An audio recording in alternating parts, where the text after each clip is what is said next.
The call that fractured the foundation of my world came while I was suspended between earth and sky, looking down on the city I had built. From the hushed cabin of the helicopter, the Seattle skyline was a testament to my life's work, a forest of glass and steel towers that rose from the ground under my direction. The Sterling Associates insignia, a stylized S that echoed the curve of a cantilever, was subtly etched into the cornerstones of half a dozen of them. I saw the Olympus Tower, its crystalline spire piercing the morning mist, a project they said couldn't be done.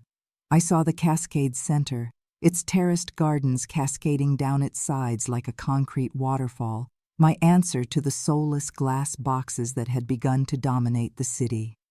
Each building was a child of mine, born from ink and steel, from sleepless nights and brutal negotiations. My architectural philosophy was simple. A structure's beauty must come from its truth, the honesty of its materials, the integrity of its foundation. A facade, no matter how beautiful, was nothing without a powerful, unshakable core. My headset crackled, slicing through the rhythmic thrum of the rotors. "Ma'am?" my assistant's voice came through, crisp and professional. "Miss Dubois from Azure Events is on the line. She says it is a matter of some urgency regarding the Sterling de Winter wedding." A cold knot tightened in my stomach. Azure Events. The chosen orchestrators of my son Julian's ascent into the stratosphere of Seattle's old money aristocracy. Their price tag was astronomical, their discretion legendary. For them to call me directly was a breach of a very expensive protocol. I signaled to the pilot to continue his holding pattern, the city revolving slowly beneath us like a massive, intricate blueprint. "Patch her through, Sarah." A voice, smooth and chilled as the waters of the Puget Sound, filled my ears. "Mrs. Sterling, thank you for taking my call. I have been asked to reach out to you directly to ensure a message of some delicacy is conveyed with the utmost clarity." Her words were perfectly spaced, each one a polished stone dropped into a deep well. "As you know, Mr. Sterling and Mrs. De Winter are curating an event that reflects the highest standards of taste and heritage. They are deeply committed to ensuring the atmosphere is one of flawless elegance." She paused, letting the implication hang in the air 1,000 feet above the city. In light of this, they've had to make some difficult decisions regarding elements that might feel incongruous. They hope you'll understand that this is a forward-looking occasion, a day for new foundations, not for revisiting older, more complicated structures. Older, more complicated structures. It was the language of demolition. I was a building from a bygone era, my architecture deemed too raw, too honest for the sleek, featureless landscape they intended to build. I, Genevieve Sterling, the woman whose name was synonymous with structural integrity, was being condemned. She delivered the wrecking ball with an apology that felt like an invoice. "Genevieve," she said, the unearned familiarity a calculated insult. "Julian asked me to tell you this personally, to spare you any public discomfort. He said, and I quote, 'This union is about solidifying a future, not being anchored to the rubble of the past. Please tell my mother her contribution is appreciated, but her presence would be a distraction. He sends his love, of course.'" Rubble of the past.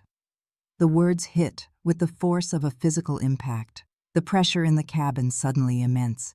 He had not merely uninvited me, he had declared me a ruin.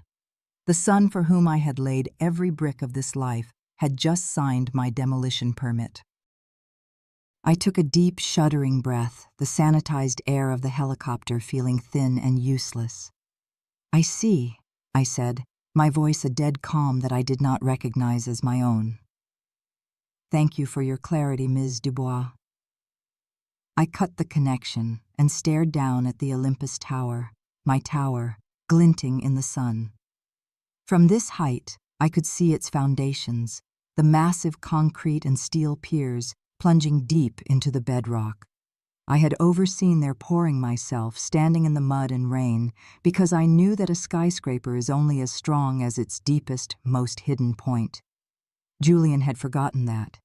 He had become so enamored with the view from the penthouse that he had forgotten the grit, the concrete, and the woman who had built the foundation he so carelessly stood upon. The call for the money, the $375,000 that had served as my severance package, had come on a rainy Thursday night. Julian's voice had been a carefully constructed performance of distress. He spoke of a legacy project, a capstone to my own career. "Mother, a piece of land has become available on the waterfront. It's the last undeveloped parcel. I've commissioned a preliminary design for the Sterling Eco Tower, a building that won't just be carbon neutral, it will be carbon negative. It's revolutionary. It's our future." He spoke my language, weaving in terms like biophilic design, structural honesty, and geothermal piers. He sent me a glossy digital prospectus filled with renderings of a soaring plant-covered tower that looked like something I might have designed myself. He was selling me a reflection of my own dreams. "The survey and soil analysis contracts need to be signed by Friday, or we lose the parcel," he'd said, his voice cracking with feigned urgency. "The De Winters are watching this closely. It's a test." To show that the Sterling name is about the future, not just the past, I wouldn't ask, but the capital is tied up in other projects. I remember the flicker of doubt, a ghost of an instinct. The renderings were too perfect, the timeline too compressed. An architect's eye, my eye, noticed the way the light in the images didn't quite match the building's supposed orientation to the sun. A small, almost imperceptible flaw in the design. But my heart, a mother's heart, chose to ignore it. The idea that Julian was finally embracing the soul of my work, the desire to build something meaningful rather than merely profitable, was a siren song I could not resist. I had spent my life making sacrifices for him, ever since my husband Robert died and left me a widow at 34 with a 9-year-old son and a fledgling architectural firm operating out of our garage. I remembered the nights spent hunched over a drafting table, Robert's old T-square cool beneath my tired hands, while Julian slept on a cot in the corner. I remembered selling my own wedding ring to make payroll, telling Julian it was being redesigned. Every beam I hoisted, every contract I won, was to ensure he would never know the terror of the foundation cracking beneath his feet. I had built him a fortress of success and security. So I made the transfer.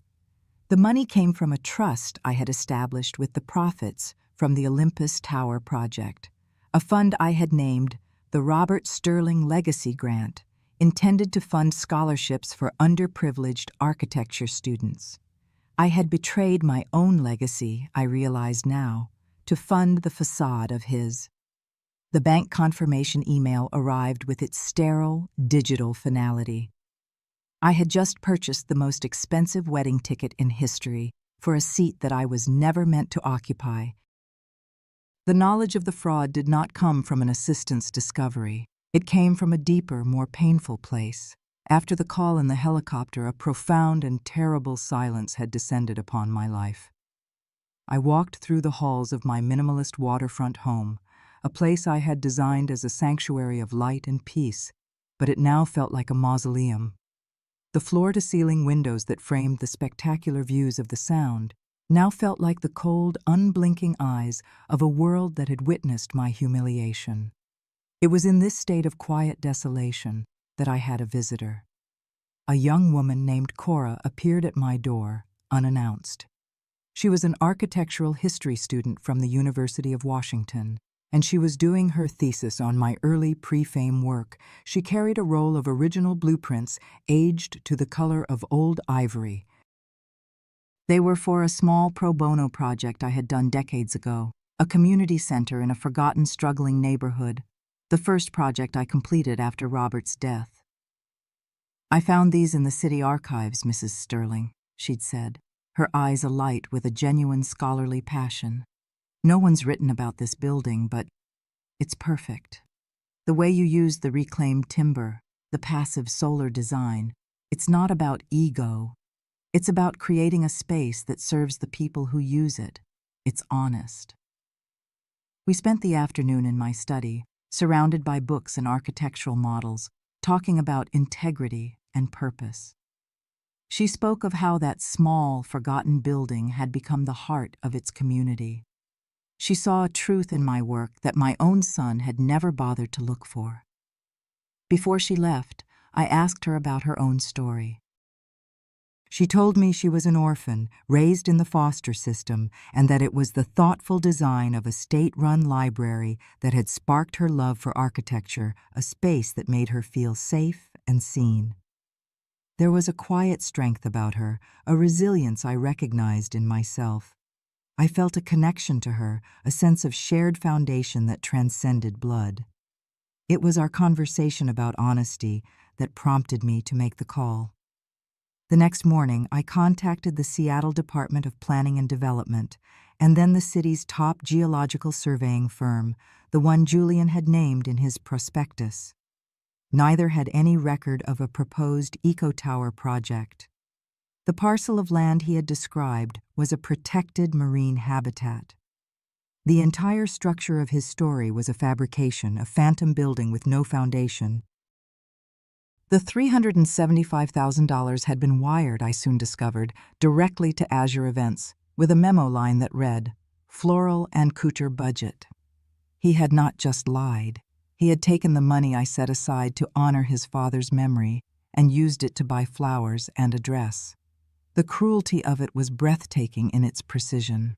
The second call from Julian came that evening. I took it in my study. The old blueprints for the community center still spread across my desk.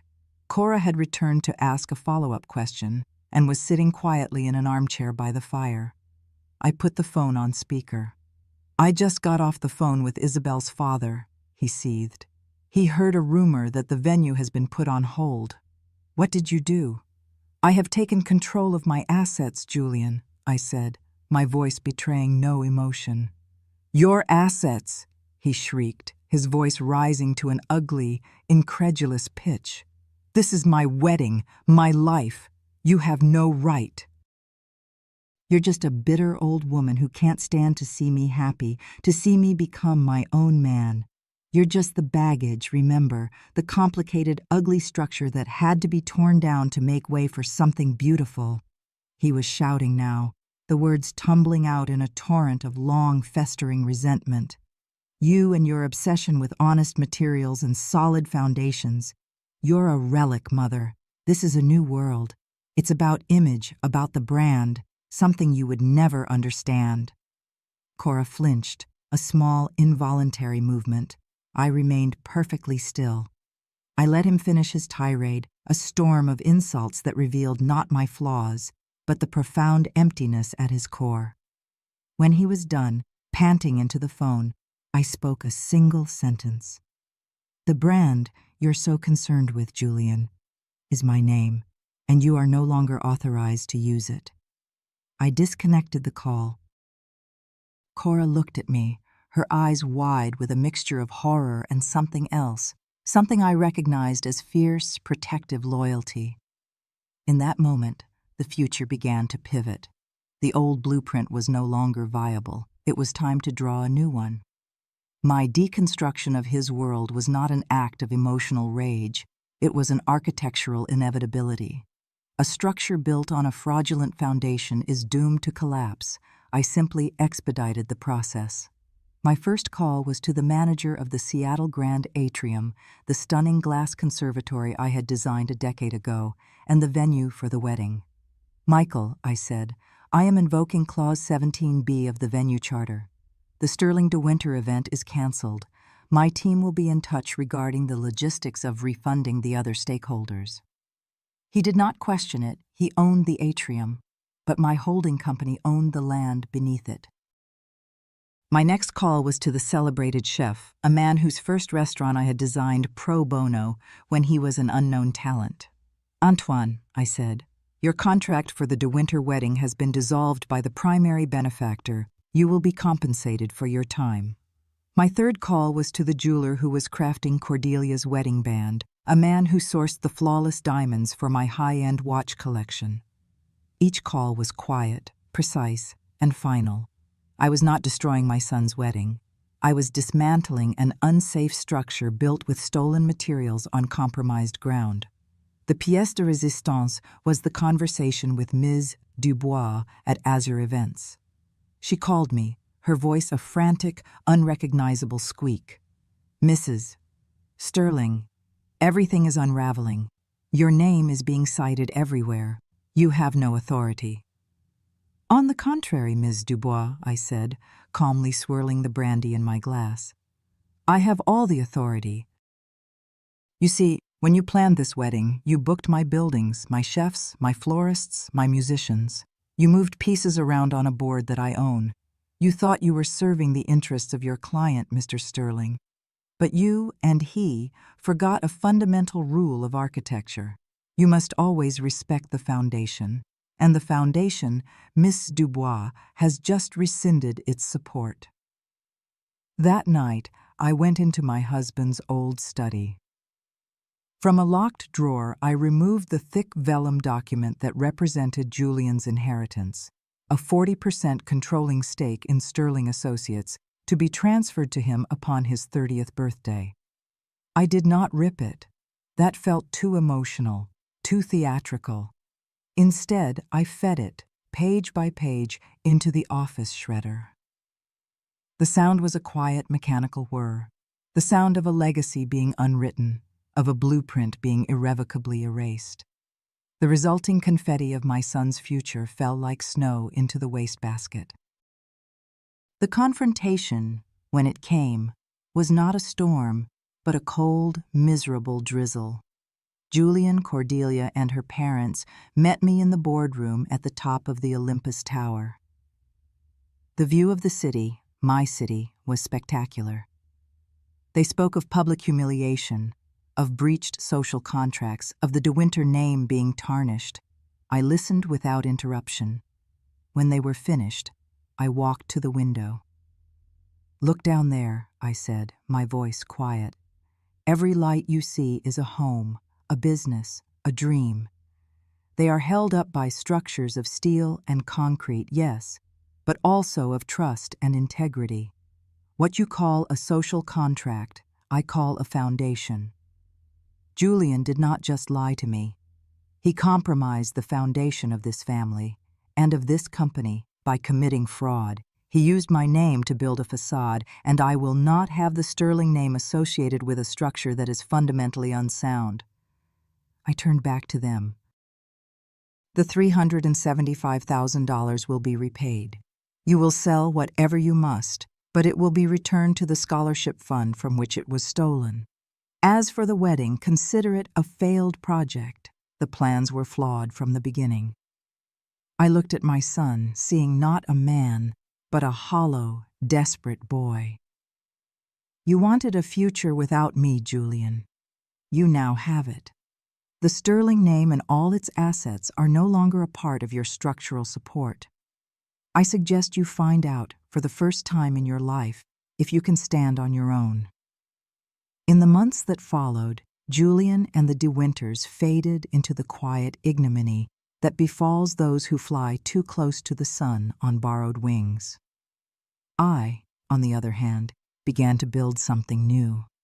Cora had become a permanent fixture in my life, first as an intern, then as a protege.